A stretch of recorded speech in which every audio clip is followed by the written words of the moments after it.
What if your weight loss drug was making another country rich? Today we're uncovering how Ozempic transformed Denmark's economy, fueled by an American obesity epidemic. By the end of this video, you'll understand how a single Danish company became richer than Denmark itself, on paper, thanks to a drug meant to treat diabetes, and how American demand reshaped a nation's economic trajectory. We'll start with the unlikely origin story of these drugs, then the economic earthquake they triggered in Denmark, and finally, the risks and strange ironies of building national prosperity on another country's health crisis. Quick question before we dive in. Which countries spend more per capita on Ozempic in 2023? Denmark or the United States? Pause if you want to guess, drop it in the comments below, and I will reveal the answer at the end. Hint, it's not as obvious as you think.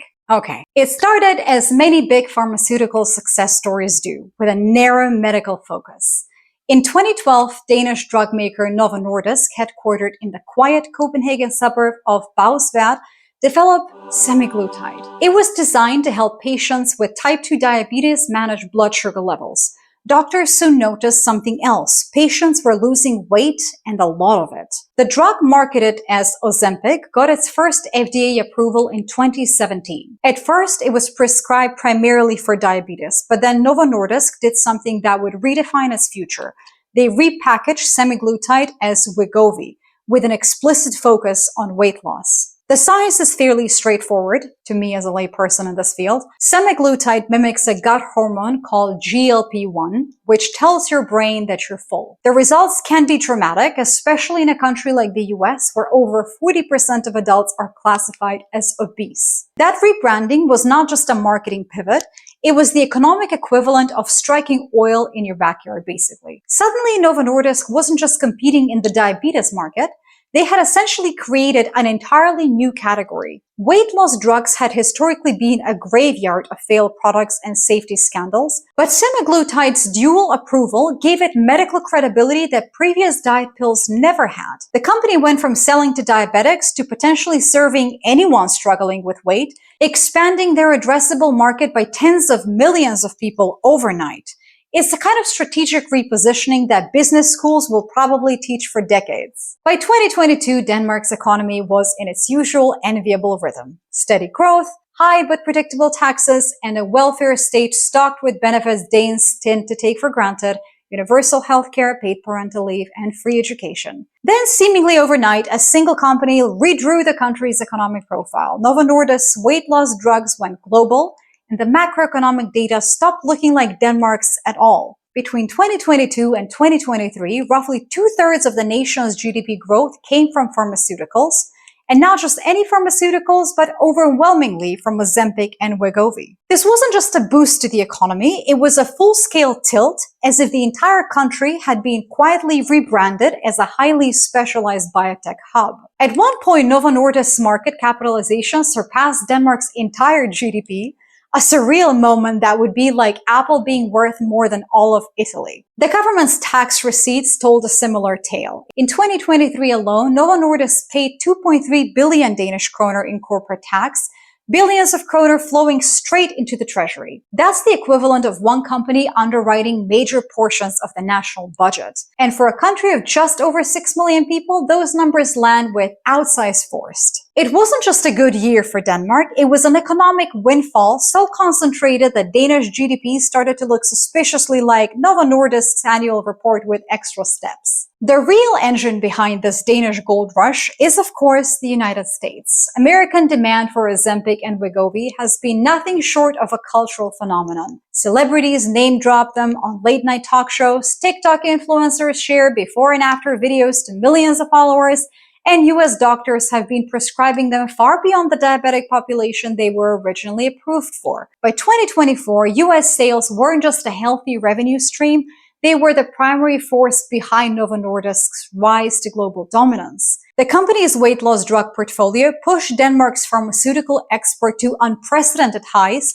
turning the country's trade surplus into one of the largest in Europe relative to GDP. In fact, by late 2023, pharmaceuticals had overtaken traditional Danish export staples like machinery, wind turbines, and food products. The scale of US demand is staggering. In 2023 alone, Americans imported billions of dollars worth of these drugs, fueling Novo Nordisk's share price, expanding its US production facilities, and anchoring Denmark's macroeconomic performance. Novo Nordisk even announced new manufacturing investments in North Carolina to keep up with orders. The interesting twist is that back home, Denmark itself spent about $200 million on Ozempic in 2023, roughly 8% of its total medicine spending.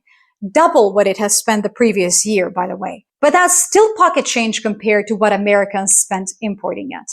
It's an odd feedback loop. A US public health crisis, the obesity epidemic, has become one of the single biggest drivers of Denmark's national wealth. Not Lego, shockingly, although that's super cute. The very same condition costing the US hundreds of billions in healthcare each year is, in economic terms, underwriting Danish prosperity. And as long as demand in the US stays red hot, Denmark's trade balance and government tax receipts will keep riding the wave, one GLP-1 injection at a time. If you want to support this kind of analysis, because these videos do take ages to make, there is a Ko-fi link below. Every contribution helps. This story sounds like a Nordic fairy tale, right? Small country, smart innovation, global success. But economists are starting to spot warning lights flashing in the background as well. One of the big ones is Dutch disease. Despite the whimsical name, it's a serious economic problem. The term came from the Netherlands in the 1970s when a huge natural gas discovery caused the local currency to strengthen so much that it crashed other export industries. That same pattern has played out in oil-rich countries like Venezuela and Nigeria, and in gas-heavy economies like Qatar. The mechanism is simple. When one sector suddenly booms, whether it's oil, gas, or in Denmark's case, pharmaceuticals, it pumps foreign money into the country, pushing up the value of the currency itself. That makes all other exports more expensive on the global market, which can shrink manufacturing, farming, tourism, basically everything else. Over time, the economy becomes dangerously dependent on that single golden goose. If demand ever falls, the whole thing can unravel. And Denmark is showing some of those early symptoms as well. Household consumption and private investment have been largely flat despite the headline GDP growth. On paper, the country is richer. In reality, many Danes don't really feel it in their wallets. The prosperity is concentrated in tax revenues and export statistics, but not in everyday life. There is also a cultural angle. Denmark's welfare model wasn't built on one superstar company. It was built on balance, a mix of industries, high employment across the board, and a broad, stable tax base. Swap that for reliance on a single corporate titan, and you risk hollowing out the diversity that made Danish economy so resilient in the first place. It's the paradox of Dutch disease. The very thing that makes you rich in the short term can weaken you in the long term if it crowds out everything else. Or, as one Danish economist recently put it, too much of a good thing can become a very expensive problem. Anyway, the pharmaceutical party may not last forever. After 2 years of meteoric growth, Novo Nordisk's momentum is starting to show the first signs of cooling. Competition from US rival Eli Lilly is intensifying, with its blockbuster drug Mounjaro and the newly approved Zepbound eating into Novo's dominance in the weight loss market. Beyond direct competition, there is the long shadow of patent cliffs, the point where exclusivity runs out and cheaper generics flood the market. For a company as reliant on a small number of products as Novo Nordisk is right now, that's a medium-term threat with major implications. Supply constraints have been another recurring headache. Demand for GLP-1 drugs has at times so far outstripped production capacity that shortages became a regular news story, frustrating doctors and patients alike. Scaling up production is costly, slow, and logistically very complex. Yet for all of those challenges, the growth story isn't over. As of early 2025, Wegovy sales are still up 67% year over year, bringing up nearly 19.5 billion Danish kroner in a single quarter. That's insane. Novo Nordisk remains the undisputed pillar of Denmark's economy, but its future will depend on whether it can innovate, diversify, and defend its turf in what's fast becoming the most competitive pharmaceutical battleground in the world. So, as for that question from earlier, who spent more per capita on Ozempic in 2023? The answer is surprisingly Denmark. Yes, the drug's home country. Despite the US driving most of the revenue in absolute terms, Danes themselves bought more of it per person. It's a neat metaphor for the whole story, right? A small country that both produces and consumes its own golden goose while exporting most of the eggs to America. There's a broader irony here as well. We often think of the US exporting culture, music, films, fast food to the rest of the world.